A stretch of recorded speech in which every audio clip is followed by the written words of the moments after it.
Hi everyone, welcome back. We got a brand new story to share with you. So let's begin. I'm William, and this is how one sentence ended my 4-year-old marriage. It was 4 years of trying to prove I was different and walking on eggshells around someone I loved more than anything. But the day she made that statement, she never expected what came afterwards. I met Beth at a coffee shop downtown 8 years ago. She was sitting alone at a corner table with her laptop, completely absorbed in whatever she was working on. I'd gone there to grade papers. I teach high school history, and something about her focus just drew me in. When she got up to order another coffee, I found myself walking up behind her in line. The conversation started simple enough. She was working on a marketing presentation, stressed about a deadline. I offered to buy her coffee, but she politely declined. However, we ended up talking for another hour after she finished her work. She was smart and funny, and I found that captivating. But there was something guarded about her, too, like she was constantly ready to pull back. When I asked for her number, she hesitated before giving it to me. Looking back, that should have been my first real clue about what I was getting into. Our first few dates were incredible, but also confusing. Beth would be completely present one moment, and then suddenly she'd go quiet and distant, like she'd caught herself enjoying things too much. After our third date, she didn't respond to my texts for 4 days. When she finally called, she had this whole speech ready about how she wasn't looking for anything serious, how she'd gotten out of a nasty relationship just a few months earlier, and wasn't ready to jump into something new. The thing is, she never actually said she didn't want to see me anymore. She just kept putting up these walls while leaving the door slightly open. It was like she wanted me to chase her, but also wanted to make sure she could run if things got too real. I should have walked away then. Any rational person would have. But there was something about Beth that made me want to fight for her, to show her that not every guy was going to hurt her like her ex apparently had. She'd mentioned him a few times, always with this mix of anger and pain in her voice. His name was Thomas. They'd dated for 2 years, and according to her, he'd completely destroyed her ability to trust anyone. So I kept trying. For months, I dealt with her hot and cold routine. She'd cancel dates at the last minute because she was having a bad day and didn't want to bring me down. She'd go radio silent for days, then show up at my apartment with takeout and act like nothing had happened. She'd let me get close emotionally, then shut down the moment I tried to take things to the next level physically or emotionally. The worst part was how she'd throw Thomas in my face without even realizing it. She'd say things like, "Thomas used to say the same thing whenever I'd compliment her," or "I've heard that before," when I try to reassure her about something. It was like she was constantly comparing me to this ghost from her past, and I was always coming up short. After a few months of trying, I was exhausted. I remember sitting in my car outside her apartment building after she'd canceled another date via text, staring at my phone and realizing I couldn't keep doing this to myself. I was 28 years old, had a good job, my life together, and I was wasting my time on someone who clearly wasn't ready for a relationship. That's when everything changed. The next day, I sent her a text that I'd been rehearsing in my head for a while. I told her I cared about her, but I couldn't keep being jerked around. I said I understood she was dealing with stuff from her past, but I needed someone who could actually be present in a relationship, not someone who was constantly running from it. I wished her well, and said I thought it was best if we didn't see each other anymore. Within 2 hours, she was calling me, then texting, then showing up at my school after work. Suddenly, Beth was available in ways she'd never been before. She wanted to have dinner that night, and the next night, and the night after that. She was affectionate, present, and actually engaged with me instead of keeping one foot out the door. It felt like a miracle, but it also felt calculated. Like she'd only realized she wanted me when she thought she was going to lose me. Still, I was hopeful. Maybe she just needed time to work through her issues. Maybe now we could actually build something real. We started officially dating 2 months after this change. For the first few months, things were better than they'd ever been. Beth was more open, more affectionate, more willing to make plans for the future. We talked about moving in together, about what we wanted out of life, about our families. She met my parents at Thanksgiving, and they loved her immediately. But even during those good months, there were signs. She'd tense up whenever I tried to talk about anything too serious, like how to properly heal from past relationship. She'd change the subject if I brought up talks about therapy or counseling. She was still comparing me to Thomas, though more subtly now. She'd make comments about how different I was from her ex, but always in a way that made it sound like being different wasn't necessarily better, just different. The real issues started when we moved in together, exactly a year after we'd first met. Living together meant she couldn't retreat to her own space when things got intense. It meant dealing with each other's moods, quirks, and problems on a daily basis. And that's when I realized just how deep her trust issues really went. Beth had this way of testing me constantly. She'd pick fights over small things to see how I'd react. She'd withdraw affection and wait to see if I'd get angry or frustrated. She'd make plans with friends and not tell me until the last minute, then watch to see if I'd try to control her or get jealous. It was exhausting being constantly evaluated, like I was on some kind of permanent probation. The worst part was her inability to be vulnerable with me. In 2 years of knowing her, I'd never seen her cry. Not once. She'd get angry, she'd get frustrated, she'd shut down completely, but she never let me see her actually hurt or scared or sad. Despite all these, I saw her as a work in progress, and I proposed during our 2nd year of living together. It wasn't the romantic proposal I'd originally planned, but we'd settled into routines that felt domestic and comfortable. When I got down on one knee in our living room on a quiet Sunday morning, she said yes immediately. But even then, in that moment, there was something held back in her response. She was happy, but it was like she was watching herself be happy from the outside, like she was doubting it and couldn't quite let herself fully experience it. We got married in a small ceremony 8 months after, with just our immediate families and a few close friends. Beth looked beautiful, and she seemed genuinely happy during the ceremony and reception. But that night, in our hotel room, when I tried to talk about how excited I was to start our life together as husband and wife, she went quiet. When I asked what was wrong, she said something that should have been a bigger red flag than it was at the time. She said she was scared because the last time she'd let herself be completely vulnerable with someone, he'd used it against her. She said she'd given Thomas everything, had submitted to him completely, and he'd taken advantage of that and eventually cheated on her with someone from his work. I tried to reassure her that I wasn't Thomas, that I'd never hurt her like that, but she just nodded and changed the subject.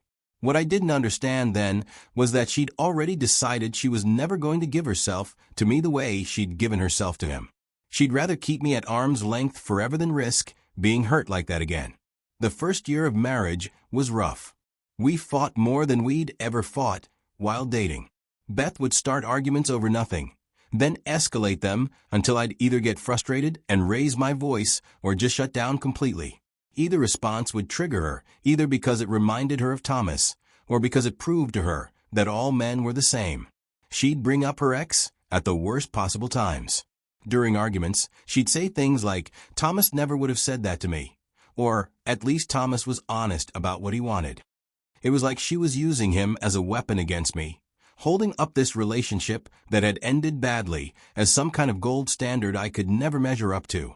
The intimacy issues got worse after we got married, not better. Beth would go through the motions physically, but emotionally she was somewhere else entirely.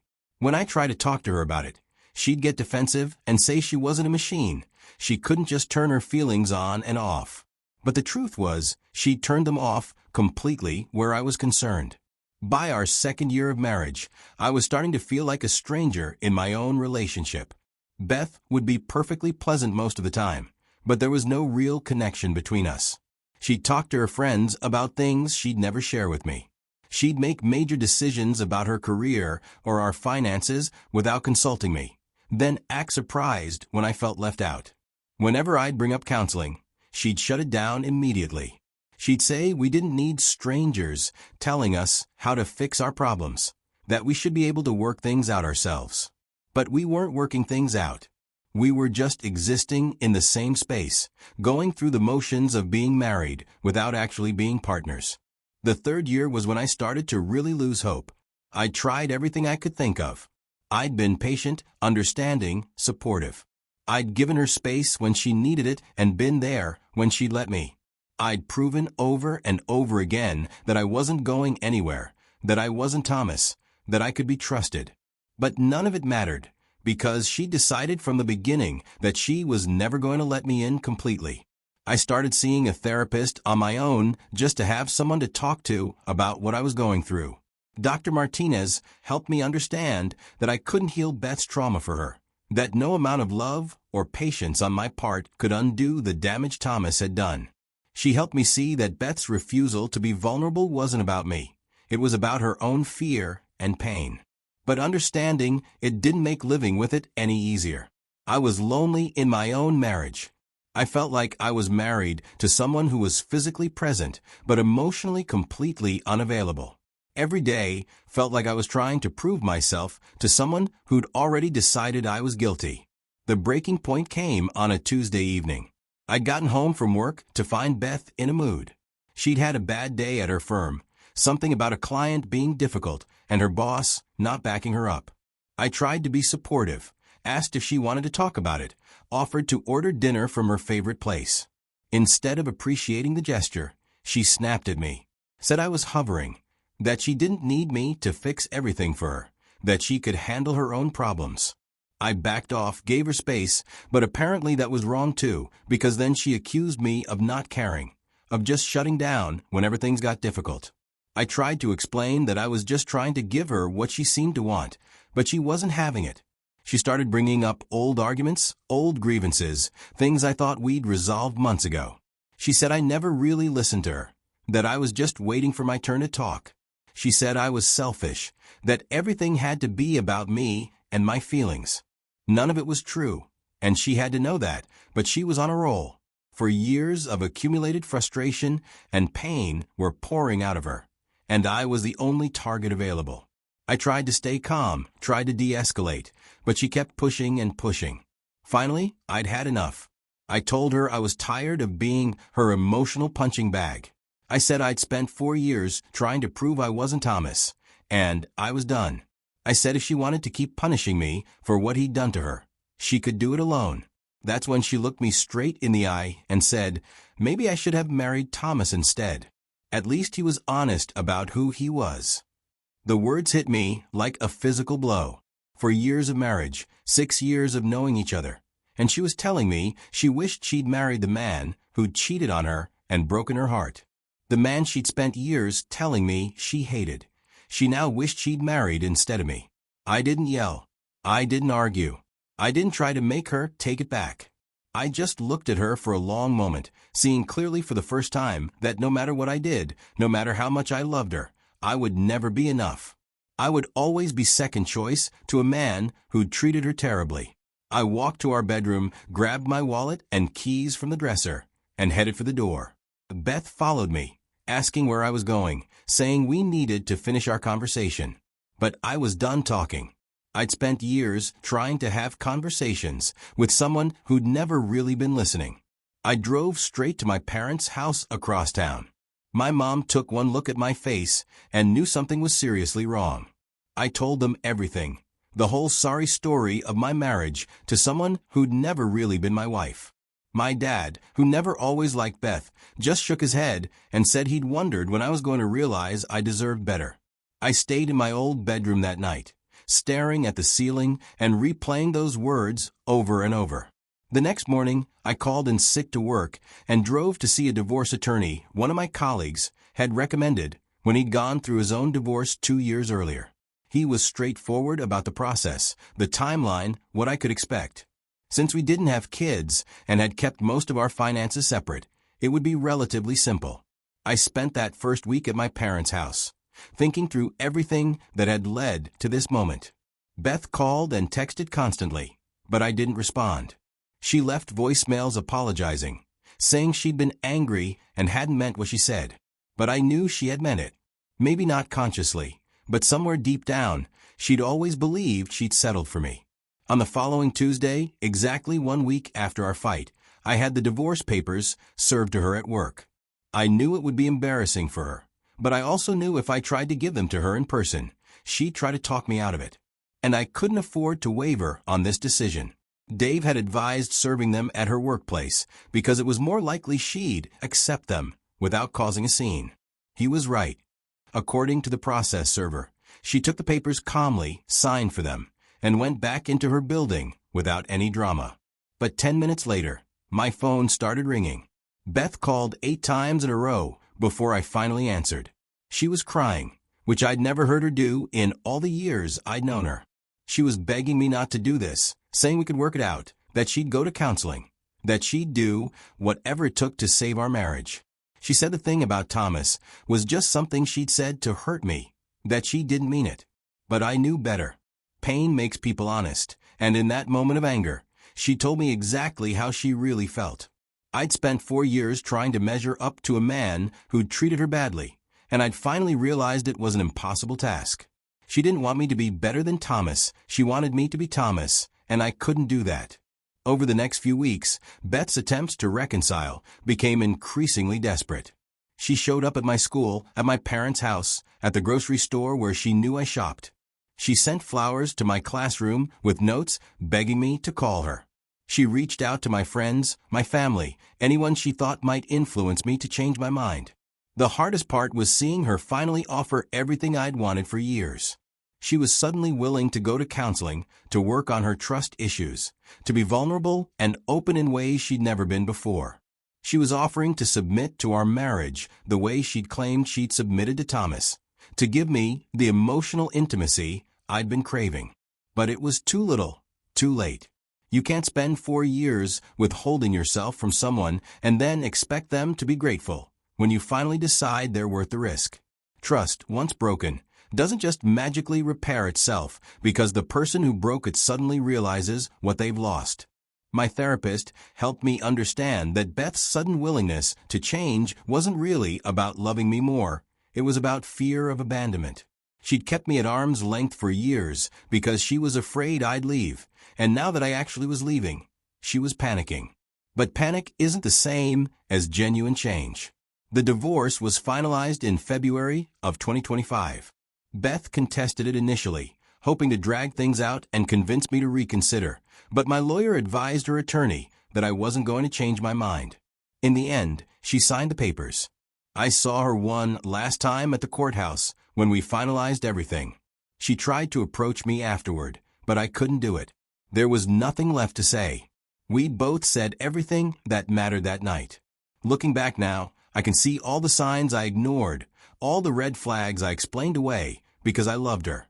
Beth never got over Thomas, not really. She just transferred all her anger and hurt onto me and expected me to absorb it indefinitely. She wanted someone safe to punish for what he'd done to her. The tragedy is that we could have had something beautiful if she'd been willing to do the work to heal from her past. But she chose to stay wounded, chose to keep Thomas between us like a ghost haunting our marriage. She chose fear over love, over and over again, until I finally realized I couldn't choose love for both of us. I don't hate Beth. I understand why she couldn't give herself fully to our marriage. Thomas had done real damage to her ability to trust, and that wasn't her fault. But what was her fault was her decision to enter into a marriage while still emotionally committed to her previous relationship. She married me with one foot still in the past, and that's not fair to anyone. The hardest lesson I learned from this whole experience is that you can't love someone into healing. You can support them, encourage them, stand by them while they do the work, but you can't do the work for them. Beth needed to deal with her trauma, needed to process what Thomas had done to her, needed to learn to trust again.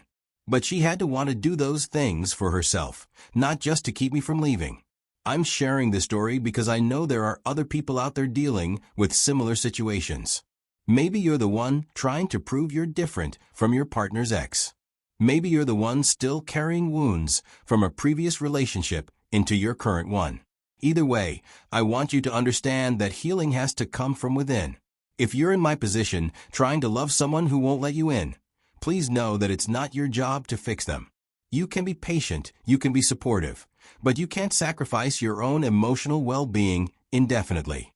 There comes a point where love has to be mutual, where both people have to be fully present and invested. If one person is still living in the past, there's no room for a future together. And if you're in Beth's position, carrying hurt from a previous relationship into a new one, please get help. See a therapist. Do the work to process what happened to you. Learn to trust again. Don't punish someone who loves you for what someone else did. Don't marry someone while you're still emotionally unavailable. It's not fair to them, and it's not fair to you either. Marriage is hard enough when both people are fully committed to it.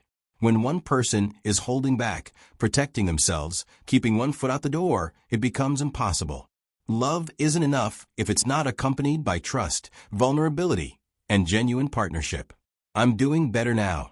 The loneliness I felt in my marriage was worse than the loneliness I feel being single. At least now, I'm not constantly trying to prove myself to someone who's already decided I'm not enough. I'm back in therapy, working on understanding why I stayed so long in a relationship that wasn't giving me what I needed. I'm learning to value myself enough to walk away from situations that aren't serving me. Beth and I haven't spoken since the divorce was finalized. I heard through mutual friends that she's in therapy now, finally dealing with her issues from her relationship with Thomas. I genuinely hope she finds peace and learns to trust again. Everyone deserves to heal from their past and find real love. But I also know that her healing journey isn't my responsibility. I gave 4 years of my life trying to prove I was trustworthy, trying to show her that not all men would hurt her. I can't get those years back, but I can make sure I don't waste any more time in relationships where I'm not truly wanted. The truth is, Beth was right about one thing. She should have married Thomas. Not because he was better for her, but because she was never really married to me anyway. Her heart, her trust, her emotional energy were all still tied up with him.